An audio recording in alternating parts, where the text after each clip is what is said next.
High everyone, welcome to my YouTube channel Saheli lifestyle. আশা করি তোমরা সবাই অনেক ভালো আছো, আমি অনেক ভালো আছি। আর আমি এখন চলেছি তোমাদের জন্য একটা নতুন ব্লগ নিয়ে। টাইটেল আর থাম্বনেল দেখে তোমরা আশা করছি বুঝতে পেরেছো যে আমি এখন কোথায় যাব।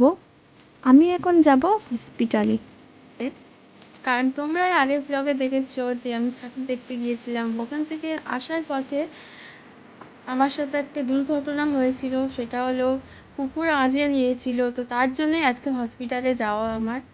এবার তাহলে হসপিটালে গিয়ে তোমাদের সঙ্গে কথা হচ্ছে। আর আমি এখন চলে এসেছি হসপিটালে। আমি ততক্ষণ যাই আর তোমরা পুরো ব্লগটা দেখতে থাকো।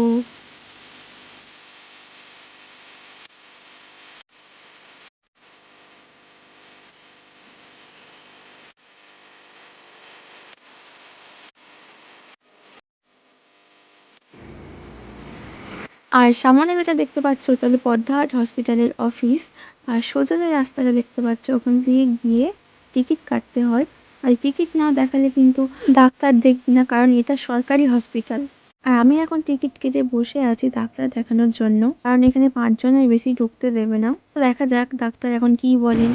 আর আমার মুখটা দেখে তোমরা বুঝতে পারছো যে আমি কতটা ভয় পেয়ে গিয়েছি, কারণ ওখানে স্পষ্ট লিখে দিয়েছেন যে আমাকে 4টে ভ্যাকসিন নিতেই হবে। আর আমার প্রেসক্রিপশনটা তোমাদেরকে দেখানো হয়নি, তাই পরে ফটো তুলে দেখিয়ে দিলাম, দেখো।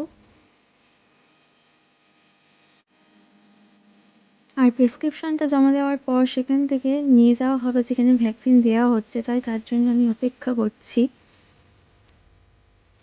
আর আমি এখন চলে যাচ্ছি ভ্যাকসিন নিতে, তো দেখা যাক কি হয়। যেখানে ভ্যাকসিন দেওয়া হচ্ছিল ওখানে মোবাইল অ্যালাউ ছিল না বলে তো ভিডিও করতে পারিনি। ভ্যাকসিন নেওয়ার পর এবার আমি বাড়িতে যাব।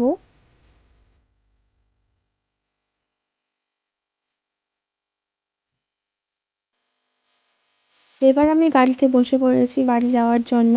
আর যেতে যেতে তোমাদের সঙ্গে কিছু গুরুত্বপূর্ণ কথা বলবো।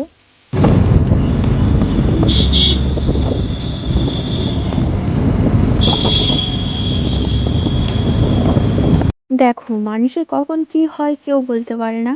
আর আমি ভালোভাবে ঠাকুর দেখতে গেলাম, একটা বড় দুর্ঘটনা ঘটে গেল। তাই তোমাদের উদ্দেশ্যে বলে তোমরা যেখানে যেও সতর্কভাবে সাবধানে থাকবে। আর এই ব্লগটা যদি তোমাদের ভালো লাগে লাইক কমেন্ট শেয়ার এবং চ্যানেলটি সাবস্ক্রাইব করে রেখো। দেখা হচ্ছে পরের ব্লগে।